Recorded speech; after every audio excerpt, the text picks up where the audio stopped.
We bring you the latest updates from the Pna Newsroom. Following the approval of the draft substitute bill on the proposed National Government Rightsizing Act, lawmakers said the measure must only be implemented after the completion of an agency evaluation. Under the said bill, rightsizing in the government will be implemented 90 days after the approval of the proposed executive issuances.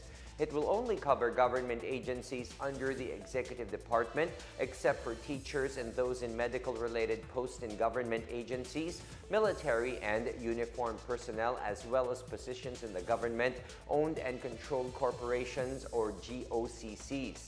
Also excluded in rightsizing bill are government financial institutions which are already under the jurisdiction of the Governance Commission on GOCCs.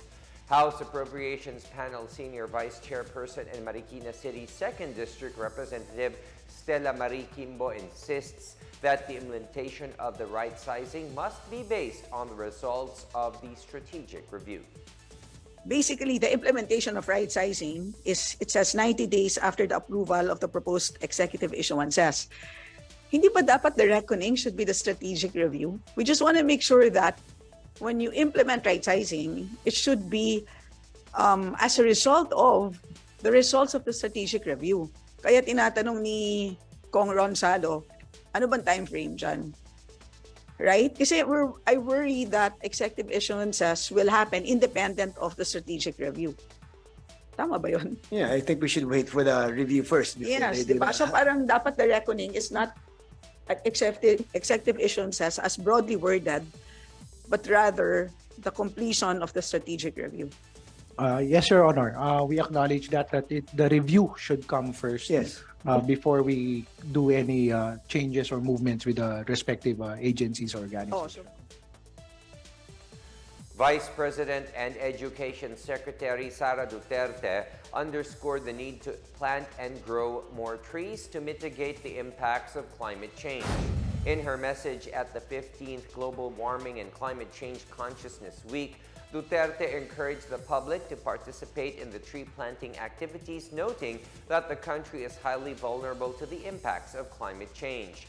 She said climate change threatens the country's biodiversity, food security, and public safety. The Climate Change Commission kicked off its Climate Change Consciousness Week by planting 200 Nara, Dao, and Sablot seedlings at the La Mesa Nature Reserve.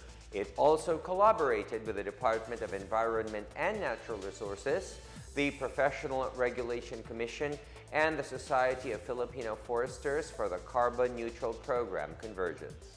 Congratulations to the Climate Change Commission for the meaningful commemoration of the 15th Global Warming and Climate Change Consciousness Week 2022 with the theme Sama-samang tumutugon sa hamon ng nagbabagong panahon. The Philippines, our beloved country, is highly vulnerable to the impacts of climate change. We are already experiencing an increased frequency of extreme weather events, sea level and temperature rise, and changes in rainfall patterns that threaten our biodiversity, food security, and public safety. Let us support President Ferdinand R. Marcos Jr.'s call to plant more trees to help reduce the impacts of climate change, increase our country's climate resilience, and enable our country's sustainable development. Patuloy nating mahalin ang Pilipinas. Shukran. Senator Raffy Tulfo has called anew for libel to be decriminalized except if the perpetrators are extortionists pretending to be journalists. During the Senate Committee on Public Information and Mass Media hearing on the proliferation of fake news, Tulfo said that after further study by his office, they concluded that only certain groups should be charged with libel. He particularly identified block timers and content creators engaged in the attack and collect scheme, or those who demand money from personalities that they criticize. He explained that nobody checks the accuracy of what they say, especially against politicians. Tulfo said legitimate journalists and members of traditional media should not face libel cases. University of the Philippines journalism professor Danilo Arao, who also spoke before the panel, however, warned against making distinctions on journalists, saying it goes against the concept of citizen journalism. 3 cacao farmers from Davao City will represent the country in the International Cacao Awards in Paris, France this year. Judith Cabasa, Policarpio Enciso Jr., and Melinda Villaflor were selected for having the best cacao products during the recently concluded 2022 Philippine Cacao Quality Awards. The 3 will participate in the Salon du Chocolat, the world's biggest annual trade fair for the cacao and chocolate industry. Abel James Monteagudo, director of the Department of Agriculture in Davao Region, acknowledged the contribution of local cacao farmers in the declaration of Davao City as the chocolate capital of the Philippines and the Davao region as the cacao capital.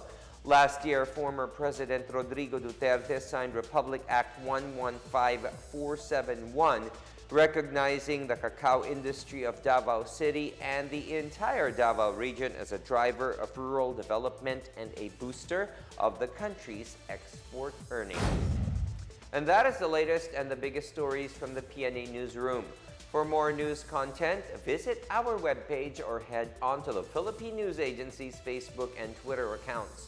We are also shown on the pages of the Office of the Press Secretary and on Radio Pilipinas RP1. I am William Theo. We tell stories that inspire change. Good evening, everyone.